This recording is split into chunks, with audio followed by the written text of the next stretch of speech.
YouTube channel, Annabella, and today we're going to be discussing two things. One, first is the excellent Fantastic Beasts and Where to Find Them, Crimes of Grindelwald final trailer. Don't make me say that again because that is a ridiculous amount of words for one movie. Out of 5! Okay, first things first, I really want to focus on this. I'm loving the fact that we are going to get the whole Dumbledore Grindelwald sexual tension, even though it's not going to be blatantly said. It doesn't matter. Dumbledore is seeing Grindelwald in the Mirror of Erised, which is probably what he saw in Philosopher's Stone, or Sorcerer's Stone if you're American. Don't make me say that again either. So that's interesting that they've set that up. It's also interesting how we're going to see Dumbledore using Newt as a supposed good soldier because Dumbledore feels that he is too attracted to power. Make of that what you will. Homoerotic undertones, loads. The whole bromance thing between him and Gellert Grindelwald. I think that there's possibly more mutual feelings between them, and actually, had they met at this specific time, maybe they would have joined up. It's very possible, hence why Dumbledore is staying firmly in the Defence Against the Dark Arts classroom / Transfiguration classroom. Okay, that was that. The trailer was brilliant. Loved it overall. Now on to, this is creepy and slightly a bit gross and possibly rated 18, I'm not sure.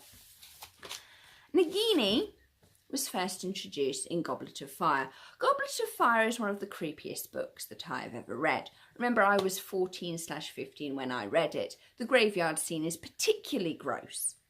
But I'm going to read you a little bit from a specific chapter.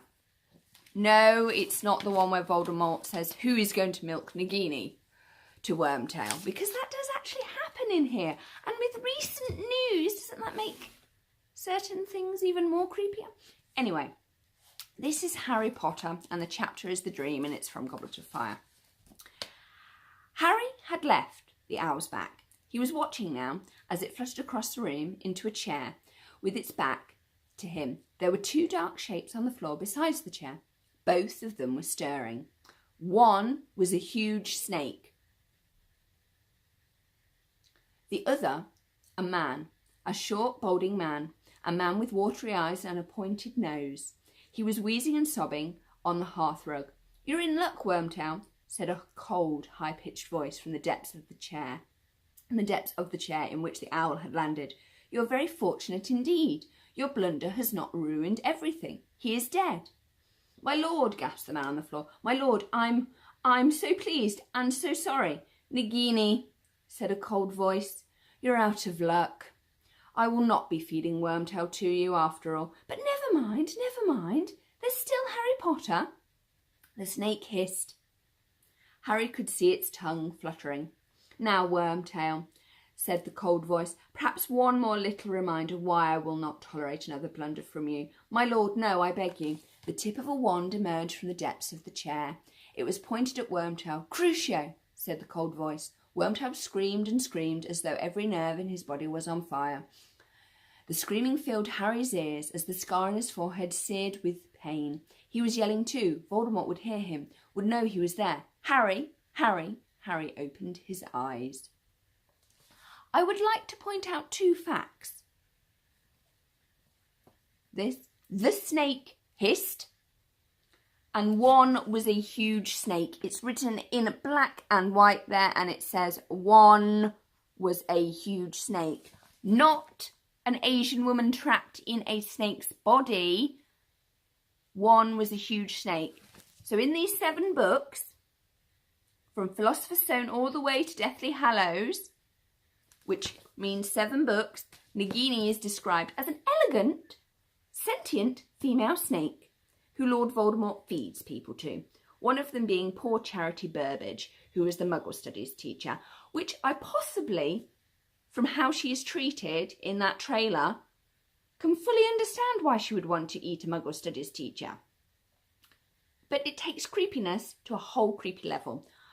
And the whole race angle is slightly weird. It's not inclusive if for 7 books, the thing that is supposed to be an Asian woman in a snake's body is described as a huge, elegant female snake. That's not inclusion. That's a female snake. Lovely snake, but it still says a huge snake. It doesn't say, in nowhere in these 7 books does it say that actually Nagini is a woman trapped in a snake's body because she's got a blood curse. It doesn't say that. That's not what is written here. So when you read these books, Nagini will still be a sentient, elegant female snake that eats people. She's described as a snake. She acts as a snake. Yes, Dumbledore describes her as slightly odd behaviour for a snake, that she is a little bit more aware, but that's all you get. Nothing else. She has never been a female woman in these books. She is just an elegant female snake. And actually, she's mentioned in this one as a huge snake, the snake-kissed. That is how she is described. Just pointing that out before I get loads of hate. Because cultural appropriation, because that's what it is not inclusivity. It's taking something from another culture and using it. And particularly as J.K. Rowling is a white British woman, she's not from India, she's not from South Asia, she's taking these things and using them. Yes, I appreciate Greek mythology and I appreciate Roman mythology. Yes, the books are infused with those. Not a point to argue, because those cultures are dead, they can't speak. The only way they speak is if we interpret them. That's fine. This is taking a living culture and adapting it to these books, and that's not necessarily inclusive. I know that she got some flack for her use of Native American mythology for the whole Ivermorey American School thing, quite rightly too, to be absolutely honest, because she is a white British woman using living cultures for her own ends. And yes, you've got the whole Arthur legend, but she's British, so she's got every right to use that. That's her cultural background, not a problem. I'm not saying that people from different cultural backgrounds can't write about these things, but it's how it's done. In 7 books, Nagini was an elegant sentient snake. She was not described as an Asian woman trapped in a snake's body in anything. All we got was Dumbledore saying that the snake was a bit odd. Yes, it is cultural appropriation of the most creepy and weird kind, possibly because of the whole cursed child Bellamort, Voldemort and Bellatrix were getting on so well that J.K. Rowling decided to pull the Nagini out of the hat to introduce, is Nagini his wife? Who knows? Is Bellatrix his mistress? I knew that they had this 3-way relationship, not a problem. In fact, I preferred it when Nagini was actually a snake. And it was female snake loves Lord Voldemort, who has a thing for Bellatrix. And whether they have threesomes was a whole creepy thing. But now that whole threesome thing could be, yeah, that's a thing. Anyway, moving swiftly away, it also is making Lord Voldemort far more human than he's ever been. He's got a relationship with Bellatrix, which we knew about, because in Deathly Hallows it describes his reaction to Bellatrix's death. He explodes with the force of a bomb. Now, a person does not explode angrily with the force of a bomb if one does not have some kind of feelings for the person that has recently died, i.e. Bellatrix. Whether it tender feelings, whether she's a good soldier, but the fact that he kept her very close to him for the past year, she wasn't doing anything. She never went to the burrow and set it on fire. She was too busy sitting at his feet, incubating a baby, probably hugging Nagini at the same time, which is even more weirder. The fact that Lord Voldemort kept Nagini close and he kept Bellatrix close. He wouldn't let her out of his sight after the whole Order of the Phoenix, she nearly got captured again thing, and he had to rescue her. Oh, and they flew off, Neo and Trinity style, hugging. If that does not say, I fancy you, I don't know what does. And that's actually in the books. Anyway, moving away from that, the whole cultural appropriation, I think it's a valid argument. It really is, because she's described as an elegant female snake in these. No way is it intimated that she's a female woman. I was actually slightly worried that she wasn't an Indian female woman, because I think that that would be interesting, because I know Nagini is from Indian culture and that would actually fit with J.K. Rowling being British. But then again, perhaps she has respect for the Hindu culture, which is fine. It's nice that we're going to Indonesian culture and that's coming into the books. I've not got a problem with the whole inclusivity. I think that's fine, but it's how she's doing it. It was never in here. It would have been nice to have just a sentence where Lord Voldemort asks Nagini where she's from in this book. And she says, I'm from Indonesia. Because, I mean, they can talk because he speaks snake language.